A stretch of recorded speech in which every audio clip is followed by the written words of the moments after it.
Hello friends, आज हम लोग जानेंगे सीटेट जो इस सितंबर में होने वाली है उस पेपर के लिए हम कुछ महत्वपूर्ण PYQs लेकर आई हूँ जो प्रीवियस पेपर में पूछी गई है।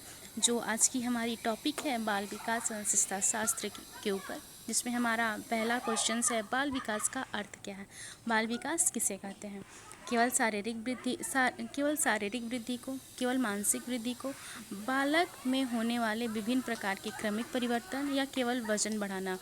इसमें कोई भी अगर पॉजिटिव क्वेश्चन बाल विकास या किसी में भी पूछा है पॉजिटिव क्वेश्चन है तो उसमें हमारी केवल एक निगेटिव सेंस को देता है, जो हमारी ये आंसर कभी नहीं होगी। इसका आंसर सी होगा, बालक में होने वाले विभिन्न प्रकार के क्रमिक परिवर्तन।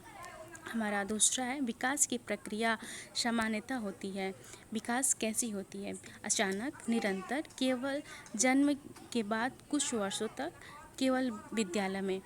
विकास एक ऐसी प्रक्रिया है जो जन्म से लेकर मृत्यु तक चलती है, जो हमेशा चलती रहेगी। और वृद्धि हमारी एक ऐसी है जो परिपक्व अवस्था तक चलती है। तो विकास हमारी कैसे प्रक्रिया हो गई? एक निरंतर प्रक्रिया हो गई। हमारा तीसरा क्वेश्चन है विकास किस प्रकार की प्रक्रिया है? एक आयामी, बहुआयामी, केवल शारीरिक, केवल मानसिक। विकास एक हमारी बहुआयामी प्रक्रिया है। चौथा हमारा क्वेश्चन है बाल विकास को प्रभावित करने वाले प्रमुख कारक क्या हैं? केवल अनुवांशिक, केवल वातावरण, मानसिक वातावरण दोनों, केवल विद्यालय। बाल विकास को प्रभावित करने वाले कारक अनुवांशिक और वातावरण दोनों हैं, केवल हमारा एक यहाँ पे निगेटिव सेंस दे रहा है। इसका आंसर हमारा सी हो जाएगा। पियाजे के अनुसार 2 से 7 वर्ष की अवस्था है संवेदी ग्राम अवस्था, पूर्व संक्रियावस्था, मूर्त संक्रियात्मक अवस्था, औपचारिक संक्रियात्मक अवस्था। पियाजे ने हमारे 4 प्रकार की अवस्थाएं दिया है, जिसमें 2 से 7 वर्ष की अवस्था को पूछ रहा है, जो हमारा पूर्व संक्रियात्मक अवस्था है। 1 से लेके 2, 2 से लेके 7, 7 से लेके 11, 11 से लेकर एवं तक इन्होंने हमारी 4 प्रकार की अवस्थाएं दी थी। पहला हमारा हो गया संवेदी, दूसरा हमारा मूर्त संक्रियात्मक, दूसरा हमारा पूर्व संक्रियात्मक, तीसरा हमारा मूर्त संक्रियात्मक और चौथा हमारा हो जाएगा औपचारिक सक्रिय अवस्थाएं। पियाजे के अनुसार 7 से 11 वर्ष की अवस्थाएं क्या हैं? 7 से 11 जो भी मैंने बताया, 7 से 11 हमारा किस में आती है? मूर्त संक्रियात्मक अवस्था में हमारी आती है। 7वां क्वेश्चन है हमारा पियाजे के अनुसार 11 वर्ष के बाद की अवस्था क्या है? 11 वर्ष के बाद की अवस्था पियाजे के अनुसार औपचारिक सक्रियात्मक अवस्था है। पहला हमारा संवेदी जो 2 से लेके 7 तक, पूर्व संक्रियात्मक हमारा 2 से लेके 7 तक दूसरा, 0 से लेकर 2 तक संवेदी, 7 से लेकर 11 तक मूर्त और 11 से लेकर एवं तक हमारा औपचारिक संक्रियात्मक है। 8वां वैगोशी का सिद्धांत मुख्य रूप से किस पर बल देता है? सामाजिक अंतरक्रिया, केवल अनुवांशिक, केवल दंड, केवल स्मृति। हमारा वैगोशी का सिद्धांत हमारी सामाजिक अंतरक्रिया पे बल देता है। ZPD का पूरा अर्थ क्या है? जोन ऑफ प्रॉक्सिमल डेवलपमेंट होता है, एक दायरे तक। ये हमारे वैगोस्की ने दिया है इस ZPD को। स्कैफोल्डिंग का अर्थ क्या है? सीखने की अस्थायी सहायता देना हम क्या कहते हैं? स्कैफोल्डिंग देना। जैसे बच्चा साइकिल चलाना नहीं जान पाता है, लेकिन वो उसको चला लेता है। अगर हम उसको थोड़ा सा हेल्प कर दें तो उसको बैठ के चलाने के लिए वो सीख जाएगा। यही हमारा स्कैफोल्डिंग है। हम यहाँ तक तो जानते हैं, लेकिन ये दायरा नहीं जानते, और ये दायरा हम किसी के हेल्प के द्वारा जान जाएंगे। इसी को हम स्कैफोल्डिंग बोलते हैं। कोहलर का सिद्धांत संबंधित है। कोहलर का सिद्धांत एक नैतिक विकास से संबंधित है। बाल केंद्रीय शिक्षा में केंद्र में होता है। बाल केंद्रीय शिक्षा में हमारा केंद्र में क्या होगा? बालक हमारा एक बाल केंद्रीय शिक्षा में होगा। हमारा जो हमारा 13वां क्वेश्चन है, रचनात्मक दृष्टि के अनुसार बच्चा क्या है? स्वयं ज्ञान का निर्माण करना होता है। रचनात्मकता में बालक स्वयं निर्माण करके सीखेंगे। 14 हमारा, बच्चे करके सीखते हैं। कैसे करके सीखते हैं? रटने से सीखेंगे, सक्रिय अधिगम से सीखेंगे, दंड से या निष्क्रिय अधिगम से? बच्चे हमारे एक सक्रिय अधिगम से सीखेंगे। व्यक्तिगत विभिन्नता का अर्थ क्या है? सभी बच्चे समान हैं। बच्चों की क्षमताओं और रुचियों में अंतर है, केवल शारीरिक केवल आर्थिक। इसमें हमारा क्या हो जाएगा? बी आंसर हो जाएगा। बच्चों क्षमताओं और रुचियों के में अंतर होता है, उनकी क्षमता के अनुसार ही रुचियों में और दोनों में हमारी अंतर पाई जाती है। वृद्धि 16वां हमारा आंसर होगा। वृद्धि के बारे में आधुनिक दृष्टिकोण मानता है वृद्धि पूरी तरह स्थित है। वृद्धि के विभिन्न रूप को हो सकते हैं। वृद्धि केवल अंकों में निर्धारित है। सभी बच्चों की बुद्धिमान समान है। सभी बच्चों का बुद्धिमान समान नहीं होता है। इसमें हो जाएगा हमारा वृद्धि के विभिन्न रूप हो सकते हैं। बुद्धि के विभिन्न रूप हो सकते हैं। बुद्धि है, मैं वृद्धि पढ़ दी, सॉरी। बहुबुद्धि सिद्धांत किसने प्रतिपादित किया था? गार्डनर ने हमारे बहुबुद्धि सिद्धांत दिए थे। सामाजिक शिक्षा का उद्देश्य क्या है? सभी बच्चों को एक साथ एकत्रित करके सिखाने का अवसर देना ही हमारा क्या है? सामाजिक समावेशी शिक्षा है। सीखने की प्रेरणा का कार्य है। सीखने की हमें प्रेरणा मिलती है। रुचि और प्रयास बढ़ाना, सीखने को रोकना, केवल अंक अनुशासन बनाना। इसमें हमारा हो जाएगा रुचि और प्रयास बढ़ाना। आंतरिक प्रेरणा का उदाहरण है। हमें अंदर किससे हमें प्रेरणा मिलती है? पुस्तक के लिए पढ़ना नहीं, दंड से बचने के लिए नहीं, रुचि के कारण पढ़ना, अंक बनाने के लिए पढ़ना। ये अंक, दंड, पुस्तक, ये हमारे बाहरी प्रेरणा, हम बाहर से मोटिवेट हो जाते हैं तो ये काम करते हैं। लेकिन हमें अंदर क्यों आती है? हमें जब हमारे अंदर रुचि होगी किसी काम को करने के लिए, तो हमारे अंदर की प्रेरणा से हम रुचि के लिए हम पढ़ना ही हमारा आंतरिक प्रेरणा है। 21 हम देखेंगे, बाह्य प्रेरणा का उदाहरण है। बाह्य प्रेरणा हमें किस चीज़ से मिली? विषय में रुचि, जिज्ञासा, पुरस्कार पाने के लिए, स्वयं सीखने के लिए। तो हमें बाह्य प्रेरणा के बारे में पूछ रहा है। बाह्य मोटिवेशन के बारे में। हमें बाह्य मोटिवेशन क्यों मिलती है? क्योंकि हम चाहते हैं कि हमें पुस्तक मिलेगा, इसलिए हमें वो काम कर रहे हैं। तो हमारी ये क्या है? बाह्य अभिप्रेरणा है। और ये हमारी तीनों आंतरिक अभिप्रेरणा थी। असेसमेंट ऑफ लर्निंग का उद्देश्य क्या है? केवल अंतिम अंक देना, सीखने में सुधार करना, केवल रैंक बनाना, बच्चों का असफल करना। इस पे हमारा बी हो जाएगा, सीखने में सुधार करना। फॉर्मेशन असेसमेंट किसे कहते हैं?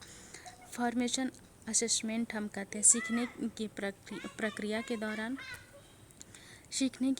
के दौरान केवल वर्ष के अंत में, केवल प्रवेश के समय, केवल बोर्ड परीक्षा में हमारी फॉर्मेशन असेसमेंट क्या होती है? सीखने की प्रक्रिया के दौरान ही हमारी फॉर्मेशन असेसमेंट होती है। हमारा असेसमेंट क्या होती है? ये हमारी इकाई के अंत में हम आकलन करते हैं। समेटिव असेसमेंट के लिए निदात्मक मूल्यांकन का उद्देश्य क्या होता है? सीखने की कठिनाइयों का पहचान, केवल रैंक बनाना, केवल पुस्तक बनाना, उपस्थिति लेना। इसमें हमारी ए हो जाएगा, सीखने की कठिनाइयों की पहचान करना। उपचारात्मक शिक्षण कब उपयोगी है? उपचारात्मक शिक्षण कब किया जा सकता है? जैसे हमारी डॉक्टर हमें एक बार दवा दे देता है, हम सही नहीं होते, फिर जाते हैं डॉक्टर के पास, तो डॉक्टर हमारी टेस्ट करता है कि हमारे अंदर कहाँ कमी रह गई कि हमें उस दवा से सही नहीं हो। वैसे ही एक शिक्षक उपचारात्मक शिक्षण का कब उपयोग करेगा? कठिनाइयों की पहचान के बाद, केवल छुट्टी में, केवल परीक्षा में, कभी नहीं। तो ये कब करेगा? कठिनाई की पहचान के बाद। उपचारात्मक हमें अच्छा इसकी ये कठिनाइयाँ हैं, तब हम उसको ये ऐसी दवा देंगे कि जिससे सही हो जाएगा। वैसे बालक भी, ऐसे टीचर भी बालक को, जो बालक में कमी रहेगी उस प्रकार उसे उपचारात्मक शिक्षण करेंगे। यदि बच्चा बार बार गलती करता है तो शिक्षक को क्या करना चाहिए? उसे दंड देना चाहिए? नहीं। उसका मजाक उड़ाना चाहिए? नहीं। गलती के कारण उसको को समझाना चाहिए। हाँ, जब बालक कहाँ गलती कर रहा है उसको हमें समझाना चाहिए। 28वां देखेंगे, बच्चों की गलतियाँ शिक्षक के लिए क्या होती है? सीखने की प्रक्रिया समझने का अवसर है, केवल अनुशासनहीनता है, दंड देने का कारण असफलता है। बच्चे की गलतियाँ सीखने के लिए, सीखने की प्रक्रिया को समझने का एक अवसर है शिक्षक के लिए। लैंगिक समानता वाली कक्षा में शिक्षक क्या करता है? लैंगिक समानता है इसमें, लड़कों को अधिक अवसर नहीं देना है, लड़कियों को अधिक नहीं देना है, सभी को क्या करना है? समान अवसर देना है। ये हमारा इसका सी हो जाएगा, 29 का सी हो जाएगा। 30 रचनावादी कक्षा में शिक्षक की भूमिका होती है। ज्ञान का एकमात्र स्रोत ये हमारा एक नेगेटिव वर्ड्स है। सुविधादाता, केवल परीक्षक, केवल अनुशासक, हमारा सुविधादाता हो जाएगा। 31 है, अधिगम की प्रक्रिया बनाने के लिए शिक्षक को क्या करना चाहिए? केवल रटाना चाहिए नहीं, केवल गृह कार्य देना चाहिए नहीं, केवल परीक्षा लेनी चाहिए नहीं, हमें पूर्व ज्ञान को नए ज्ञान से जोड़ना चाहिए, तभी हमारा अधिगम एक प्रभावित हो जाएगा एक शिक्षक के लिए। सीखने की सामाजिक अंतर्क्रिया पर विशेष बल किसने दिया?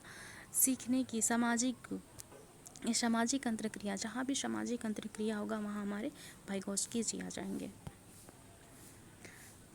पियाजे के अनुसार बच्चा सीखता है, पियाजे के अनुसार सक्रिय रूप से सीखता है, निष्क्रिय रूप से कभी नहीं सीखेगा बच्चा। और केवल तो यहाँ पे एक नेगेटिव सेंस दे रहा है।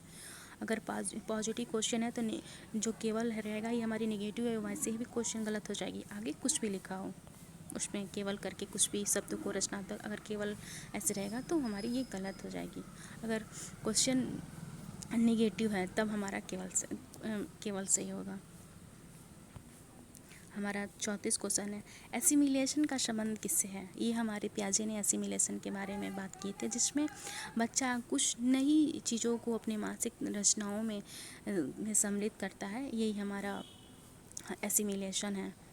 एकोमोडेशन का अर्थ क्या है? जैसे बच्चा बालक से बिल्ली को देखा तो बिल्ली जानता है, बिल्ली के आकार की कोई और वस्तु को देखेगा तो उसे भी बिल्ली बोलेगा, लेकिन नहीं, आप उसे बताएंगे कि वो बिल्ली नहीं, वो डॉग है, तो वो उस चित्र को अपने माइंड में अलग किया, बिल्ली ऐसे होता है और डॉग अलग ऐसे होता है। तो वही मौजूदा मानसिक संरचना में आवश्यक परिवर्तन करना। उसने बिल्ली देखा था पहले, कुत्ता नहीं देखा था, तो उसने दोनों को देखा और अंतर किया और अपनी मानसिकता में आवश्यकताओं का क्या किया? परिवर्तन किया।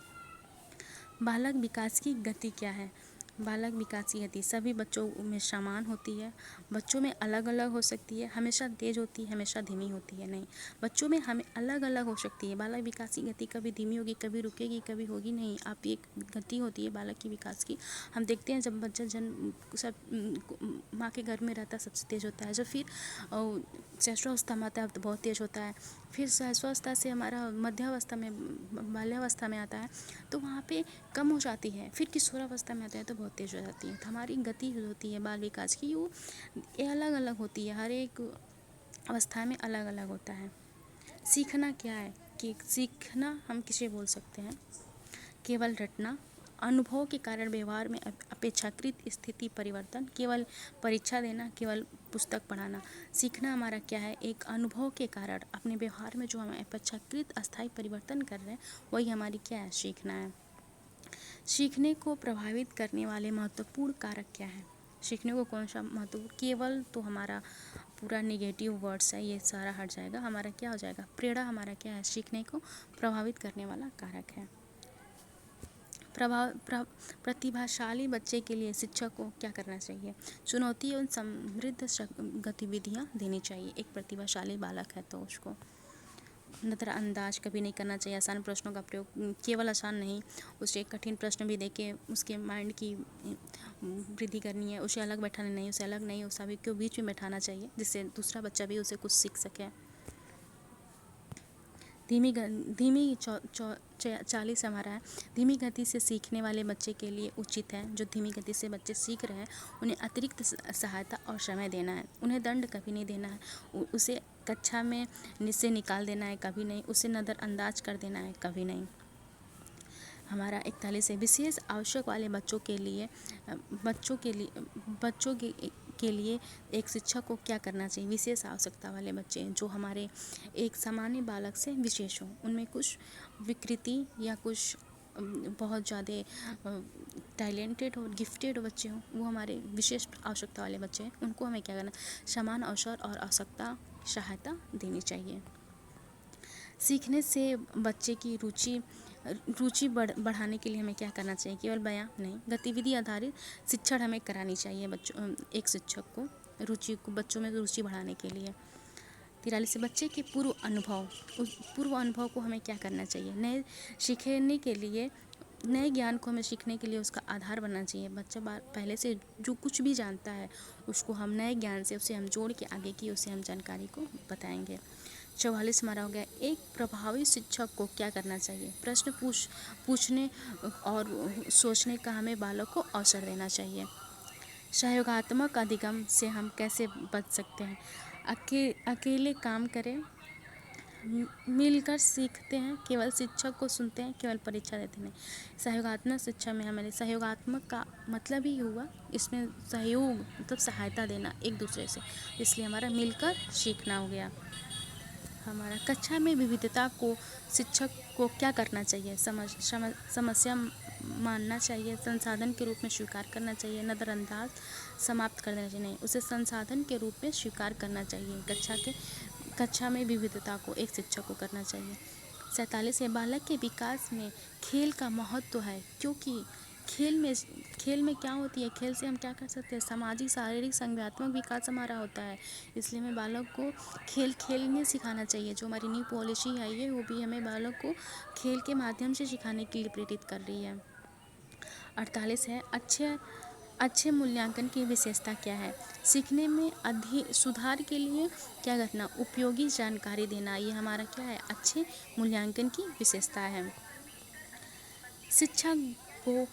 शिक्षक को बच्चे की तुलना क्या करनी चाहिए, शिक्षक को बच्चों की तुलना क्या करनी चाहिए, हमेशा उनकी तुलना करनी चाहिए एक दूसरे से, सार्वजनिक रूप से करनी चाहिए, व्यक्तिगत प्रगति के आधार पर करनी चाहिए, केवल अंकों के आधार पर करनी चाहिए। हमारे बच्चों की तुलना में अगर करनी हो तो व्यक्तिगत प्रगति के आधार पर करनी चाहिए। आप इतने ऐसे थे, आपने इतना सीखा तो इतना कर लिया, इस तरह से हमें तुलना करना चाहिए, न कि सार्वजनिक रूप में। हमेशा तो कभी भी नहीं करना चाहिए, अंकों में तो कभी नहीं उन्हें हमें तुलना करना चाहिए बच्चों को। हमारा आज का लास्ट क्वेश्चन है,